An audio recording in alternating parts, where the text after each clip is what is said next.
বিদেশে যারা থাকে, ছেলেরা বাপ, তোমাদের বাপ যাদের বিদেশ থাকে, যে মহিলার স্বামী বিদেশ থাকে, সেই বেচারাকে একবার বলতে বলিয়েন যে তোমার একটা টাকা রোজগারের পিছনে কি পরিমাণ কষ্ট, কি পরিমাণ কষ্ট করে। আমি নিজ চোখে দেখছি সৌদি আরবে বারবারই উমরা গেলে, তখন ওই বাংলাদেশি আমাদের ভাইরা অনেক দাওয়াত দেয় করে রুমে নেয়। ওই যে মোবাইলে বয়ান শুনে, যার কারণে চিনে, দেখলেই জড়ায় ধরে রুমে নেয়। গিয়া দেখি 12 জন 14 জন একটা রুমে ফ্লোরের মধ্যে থাকে, নিজেরা রান্না খায়।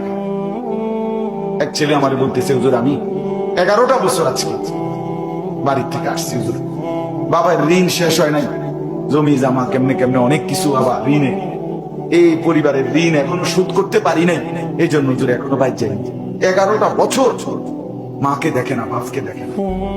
এরপরে ছেলেটা বলতে, হুজুর একটা 12 ঘন্টা ডিউটি করে, 12 ঘন্টা টানা ডিউটি করে এরপরে মনটা চায় রাস্তা ফুরে থাকে, ঘুমাইতে হয়, কিন্তু আবার নিজে গিয়া নিজের রান্না রাঁধতে হয়, জামা ধুইতে হয়, একটা ট্যাবলেট হইলে নিজেরটা নিজে খুললা খাইতে হয়। কে দিবে?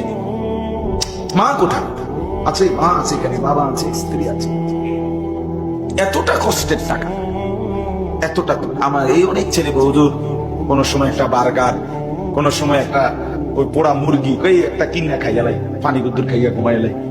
মনে করি যে কে রানবো টানবো একটা ঝামেলা, কোগা টাকা কষ্ট করে জমাইয়া বাইক ফাড়াই, আর বাড়িতে এই কষ্টের জমানো টাকা এই অসভ্য